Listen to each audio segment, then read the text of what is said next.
Many other projects are using outdated versions of Turtle Wow from a code leak over 2 years ago. They are attempting to replicate content from version 1.17 to 1.18.1. However, it is impossible to do so and is resulting in AI slop.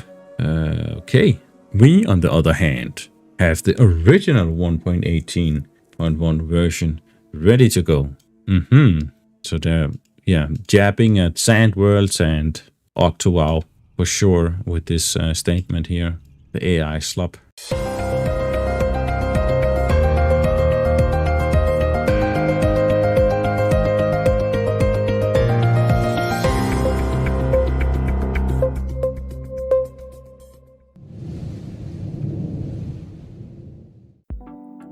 Hey guys, Static Ninja here.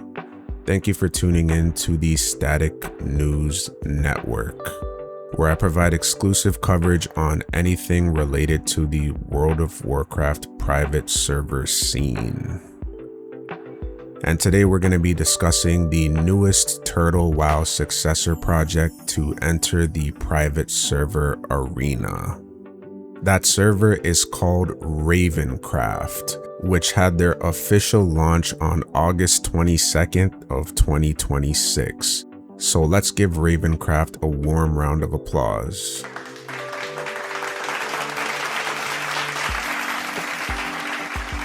Now, there's been a lot of mixed reactions surrounding the arrival of Ravencraft, particularly in regard to how they introduced themselves and the first impressions that they left with the Classic Plus community. I've personally been following a few content posts prior to the launch of Ravencraft, and I've actually seen a lot of comments that reflect my own personal thoughts and opinions toward the server. So today I'm going to be showcasing a few of the opinions, questions, and concerns that I've come across online and having a discussion about them. But first I want to start by saying this. More Classic Plus projects in the private server space is a huge positive for us players. Competition breeds innovation, and the more options the consumers have, the more competitive the producers have to be. This is going to keep them on their toes and ensure that they're doing their absolute best to deliver us, the consumers, quality content. We've seen time and time again when one company holds the crown, a lot of times they start to get lazy or they just stop listening to their community. The presence of competition means that they have to ball hard or risk losing us to their competitors. We're essentially beautiful women and we've got multiple Romeos fighting for our love and affection. So before you start panicking that your favorite server has a new rival on the battlefield, try to look at it from a more positive and practical perspective. Regardless of who ends up winning long term, we as the players always come out on top. And with character copy technology now available to us, it's easier than ever to just move your characters from one private server project to another very easily. So we win regardless. He's out of line, but he's right. That being said, no server is above criticism and reasonable introspection. So I'm gonna try my best to not let this video come off as biased in favor of Ravencraft or make it seem like I'm hating on Ravencraft. Just my pure, honest opinion on the subject matter. So let's have a look at the first comment. Why launch this server now, right after everyone settled on Octo and Cappy? How many people are willing to throw away their main for a server that brings nothing new? Ooh, that's a tough one right there, because it's a very valid question. See, Ravencraft came late to the party, and not like a little late, like 5 minutes, even half an hour late. They're almost 5 months late to the party. That's gonna put them at a severe disadvantage in terms of establishing their dedicated player base. Octowell appeared unannounced and had their servers up and running within 8 days of Turtle's shutdown announcement. So they've been up and running since before Turtle WoW even officially shut down their servers. Capybara Paradise, on the other hand, or Cappycraft, launched the very next day after Turtle WoW's shutdown, which was May 16th of 2026. So the question on everybody's mind is, what the heck took you so long, buddy? Because Cappy pretty much has a monopoly on Turtle WoW's Southeast Asian market share due to them being located directly in China. That leaves Ravencraft competing for the NA and EU audiences, which they could have very, very easily taken for themselves had they even made an announcement within the first 3 months that Octowell was struggling and had everyone questioning their credibility. That is a huge, huge fumble in my opinion, because you guys have the 1.18.1 server code, like the original. Octowell had to rebuild to 1.18 from the 1.7.2 leak. You have the original. So if you had made it even an announcement, everyone, including myself, would have just waited for the launch of Ravencraft instead of investing our time in creating characters and, pretty much committing to competitor servers now. You could have been the king. The throne was for the taking and you refused to take it, so that's no one else's fault but your own. They have an old saying that the early bird gets the worm. The same commenter asks, why is your website smack talking other servers, especially the ones where almost your entire target audience is currently playing? Now, I'm no social psychologist here, but that just doesn't seem like the smartest introduction to your project. If there's one thing that's universally respected and admired regardless of where you are in the world, it's hard work. And if there's anything that Octowell and these other servers that you've been criticizing have been doing, it's putting in the work. We've watched them try and fail and then try again and succeed. And that actually says a lot more than a server that's coming out of the blue 5 months late and is pretty much riding off the coattails of the work that was put in by Turtle WoW. It just comes off to your target audience that you're talking a big game without anything to back it up. You haven't proven yourselves. So making a statement like that off the bat is only going to make players more reluctant to join your servers and trust in your capabilities, because if you were truly confident in yourselves, then why would you need to put down another server that's actually trying their best to elevate yourselves? These are questions that intelligent people are going to ask, and I feel like that's something that should have been considered before the statement was made. If you're going to make claims, then you have to be able to prove it, or it just comes off as hating. Another commenter asks, do you have any plans similar to Octowell for resiliency in the face of lawsuits/takedowns? The appeal of Octowell isn't that it's a perfect carbon copy of 1.18.1. It's the fact that players have some kind of reassurance for the first time that the server's data will be able to survive any takedown attempts and reopen again under a new host. That's a really good question. We know that Octowell has their knowledge keeper strategy.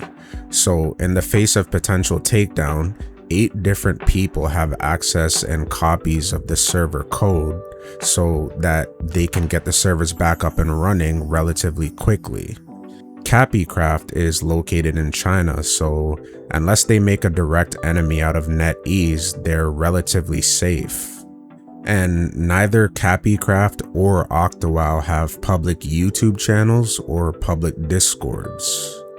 Octowell's Discord is completely fan-made and managed and operated by the community. That means they can't be subpoenaed by the US courts to get the information of the project admins and leaders. Ravencraft has both a public Discord and a public YouTube channel. So the public perception is that their project is at significantly greater risk of being taken down by the Blizzard legal team.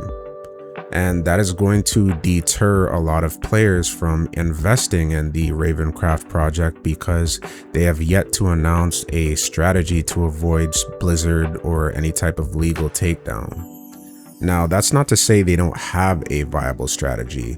More than likely they do. It would be kind of silly not to, but they're gonna have to be a lot more transparent with what that strategy actually is before players feel safe enough to invest. This next commenter says, I'm gonna take a big guess that this is either the Capybara team quietly behind this, more or less launching an EU server, or more people ran off with the 1.18.1 build than we realize.